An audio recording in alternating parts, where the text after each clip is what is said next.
മഹുവ മൊയ്ത്ര, കനിമൊഴി, സുപ്രിയ സുലെ, ഡിംപിൾ യാദവ്. കഴിഞ്ഞ ലോക്സഭയിലെ പ്രതിപക്ഷ ശബ്ദമായ വനിതാ നേതാക്കളിൽ ചിലർ. ഇത്തവണയും സഭയിൽ ഇവരുണ്ടാകും. എന്നാൽ കേരളത്തിൽ നിന്ന് ഒരു സ്ത്രീ പോലും 18ാം ലോക്സഭയിലേക്കില്ല. ആകെ 74 വനിതകൾ ലോക്സഭയിലേക്ക് വിജയിച്ചപ്പോൾ വനിതാ പ്രാതിനിധ്യമില്ലാത്ത ഏക ദക്ഷിണേന്ത്യൻ സംസ്ഥാനമാണ് കേരളം. പ്രധാന മുന്നണികളിൽ നിന്ന് 9 വനിതാ നേതാക്കൾ മത്സരിച്ചെങ്കിലും ഒരാൾക്ക് പോലും വിജയം നേടാനായില്ല. പക്ഷേ പ്രതിപക്ഷ പാർട്ടികളിലെ തിളക്കമേറിയ സ്ത്രീ മുന്നേറ്റങ്ങൾ മറ്റ് സംസ്ഥാനങ്ങളിൽ നിന്നുണ്ടായി.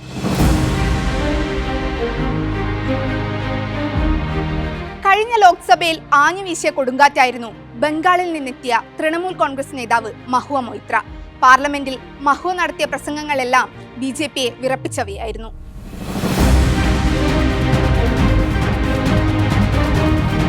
എന്നാൽ ചോദ്യം ചോദിക്കാൻ കോഴ വാങ്ങിയെന്ന ആരോപണത്തെ തുടർന്ന് സഭയിൽ നിന്നും മഹുവയെ പുറത്താക്കി. ഞാൻ തിരിച്ചുവരും.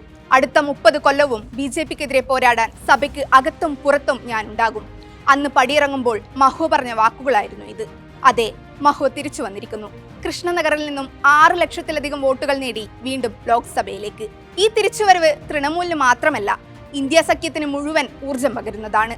മഹുവയ്ക്ക് പുറമെ ബംഗാളിൽ നിന്നും തൃണമൂൽ കോൺഗ്രസിലെ 10 വനിതാ നേതാക്കളാണ് ലോക്സഭയിലേക്ക് എത്തുന്നത്. തമിഴ്നാട്ടിൽ നിന്നും വിജയിച്ച 5 വനിതാ നേതാക്കളും ഇന്ത്യ മുന്നണിയിൽ നിന്നുള്ളവരാണ്. 3 പേർ DMKയിൽ നിന്നും 2 പേർ കോൺഗ്രസിൽ നിന്നും. തൂത്തുക്കുടിയിൽ നിന്നും ലോക്സഭയിലേക്ക് 5.5 ലക്ഷത്തോളം വോട്ടുകളുമായാണ് കനിമൊഴി എത്തുന്നത്.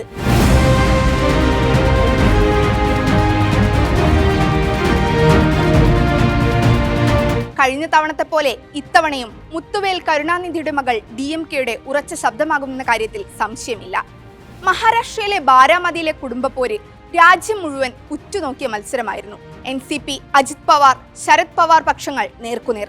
ശരത് പവാറിന്റെ മകളും 2009 മുതൽ ബാരാമതി MP-യുമായ സുപ്രിയ സുലെ രംഗത്തിറങ്ങിയപ്പോൾ അജിത് പവാറിന്റെ ഭാര്യ സുനേത്രയായിരുന്നു മറുപക്ഷത്ത്. എന്നാൽ 4ാമതും സുപ്രിയയെ തന്നെ ബാരാമതിയിലെ ജനങ്ങൾ വിജയിപ്പിച്ചു. മഹാരാഷ്ട്രയിലെ മറ്റൊരു ശ്രദ്ധാകേന്ദ്രമായിരുന്നു മുംബൈ നോർത്ത് സെൻട്രൽ മണ്ഡലം. മുംബൈ ഭീകരാക്രമണ കേസിലെ പബ്ലിക് പ്രോസിക്യൂട്ടറായിരുന്ന BJP സ്ഥാനാർത്ഥി ഉജ്ജ്വൽ നിഗത്തിനെതിരെ അട്ടിമറി വിജയമായിരുന്നു കോൺഗ്രസ് സ്ഥാനാർത്ഥി വർഷ ഗെയ്ക്വാദിന്റേത്.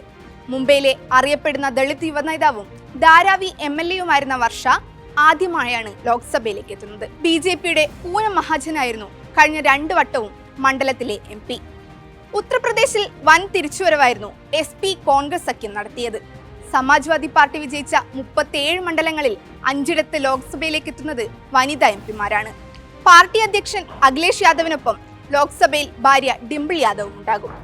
4ാം തവണയാണ് ഡിംപിൾ ലോക്സഭയിലേക്ക് എത്തുന്നത്. രാജസ്ഥാനിലെ ഭരത്പൂരിൽ നിന്നും കോൺഗ്രസ് ടിക്കറ്റിൽ വിജയിച്ച സഞ്ജന ജാട്ടവ് തന്റെ 26ാം വയസ്സിലാണ് ലോക്സഭയിലേക്ക് എത്തുന്നത്. യുവശബ്ദങ്ങളിൽ ഒന്നാവാൻ ദളിത് വിഭാഗത്തിൽ നിന്നുള്ള സഞ്ജനയും സഭയിലുണ്ടാകും. കർണാടകയിലെ ചിക്കോടിയിൽ നിന്നും വിജയിച്ച പ്രിയങ്ക ജാർക്കിഹോളിയും ലോക്സഭയിലേക്ക് എത്തുന്ന പ്രായം കുറഞ്ഞവരിൽ ഒരാളാണ്. ആദിവാസി വിഭാഗത്തിൽ നിന്നുമുള്ള പ്രിയങ്ക 7 ലക്ഷത്തിലധികം വോട്ടുകൾ നേടിയാണ് വിജയിച്ചത്. വാറങ്കലിലെ കടിയങ്കാവ്യ, ദാവൻകരയിലെ പ്രഭാ മല്ലികാർജുൻ, സിർസയിലെ കുമാരി സെൽജ തുടങ്ങി ഇനിയുമുണ്ട് പ്രതിപക്ഷത്തെ സ്ത്രീ ശബ്ദങ്ങൾ.